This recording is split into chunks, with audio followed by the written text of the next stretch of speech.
Hello, YouTube, and welcome back to another book review from me, your host, Logan Albright. And today we're doing something a little different because we're talking about a book that I wrote. That's right, I've written another book. And I have a copy of it here. This is a proof copy, but I have the real copies on the way. It is now available at Amazon.com, and the book is called Freedom Over Fear, with this stylish red and blue cover designed by my friend and colleague, Matt Battaglia. This is a book that I've been working on for about a year, and I wanted to write it for my company. I was inspired during the COVID-19 pandemic.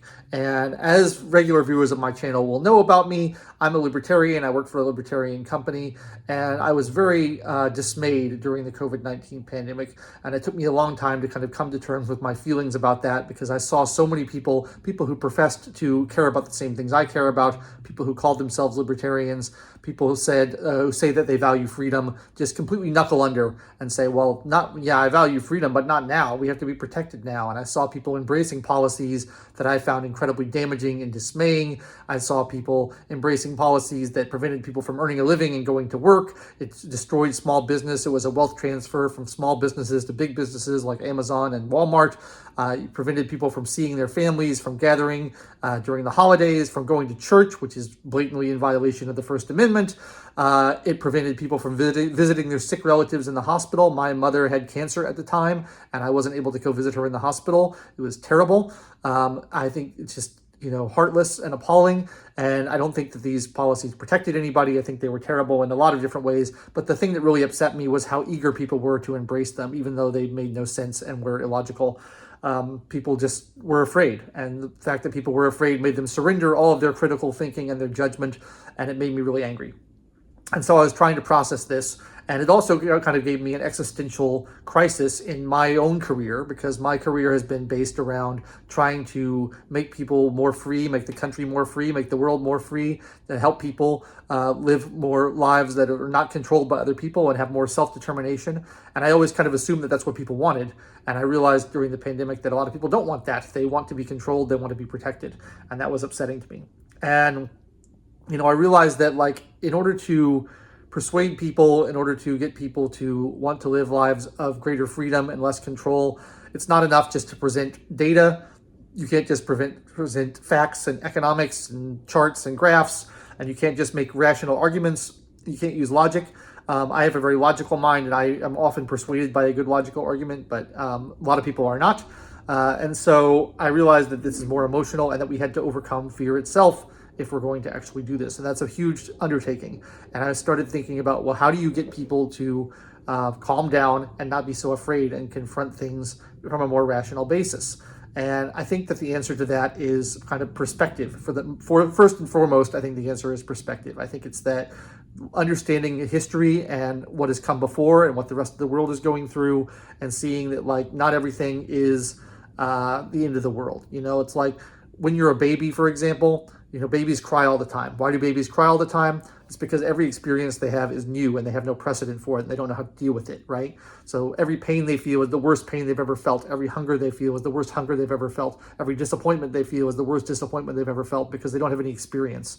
So I thought perspective is something that we really need to bring to people, to get them to understand that this situation is not unique. It's not the first time, it won't be the last time, and we don't need to be losing our heads about these sort of things. So Freedom Over Fear is my effort of kind of dealing with that through a collection of stories about the United States government throughout history, mainly the 20th century, and the times that politicians and bureaucrats have used fear tactics in order to try to increase their own power and limit the civil liberties of the citizenry. And I have 10 chapters. I have 10 different stories and 10 different categories about different events that have gone on in history, where the government has explicitly used fear to try to frighten people into giving up their freedoms. And I use their own words as much as I can. I have a lot of quotes from presidential addresses and speeches and private letters and things like that I was able to collect and explain how this has happened. And my hope is that by people understanding that this happens over and over and over again, the next time that happens, they won't be so taken aback by it. They won't be so taken in by these dire warnings that, if we don't do something now, it's going to be the end of the world. And I'm not saying that there's nothing to be afraid of. I'm not saying that COVID was a hoax, which I don't think it was. I'm not saying that, these are not real and legitimate fears that people have. I think that they often are, not always, but often are. But the fact that something is actually a threat and a danger doesn't mean you should just surrender all rational thinking and, ignore trade-offs and become this monomaniac who only thinks about one thing. I think that's a really bad thing to do. So the goal of the book is to give perspective to people and to make them understand that the government will try to scare you and will try to use that fear in order to take away your freedoms. And they have done it countless times in the past, and they will do it countless times in the future. And at the end of the book, I also offer some kind of tips on how to resist these fear tactics and things you can do in your own life, things that have worked for me, that have made me a little bit immune to this being afraid of these sensationalized news stories that you see all the time.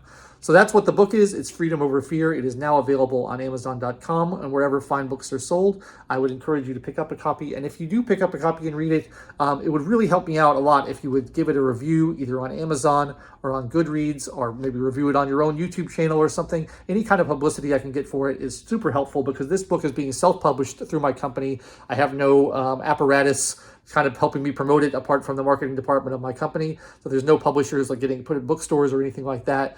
It's all being sold on Amazon. So any kind of publicity we can get for it would be amazing. I know I try to keep politics out of this channel primarily, but it is my day job, and I did write this book. So I wanted to talk about it, and I hope that you, my viewers, are okay with that. If you're interested, the book again is Freedom Over Fear by Logan Albright. Link in the description for where you can go get it. I would love for people to buy it. There will be a Kindle version available. I don't have it up yet, but I need to get that formatted and made, and I will get that posted within the next week or so. So if you want a Kindle version of it, just hang out for a few days and it'll be there, and you'll be able to get it then.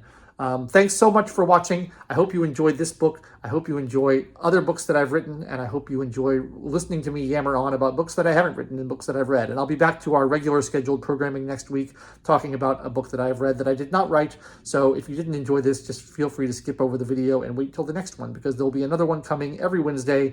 I try to keep those updated. Until then, I've been your host, Logan Albright. Thanks so much for watching, and I will catch you next time.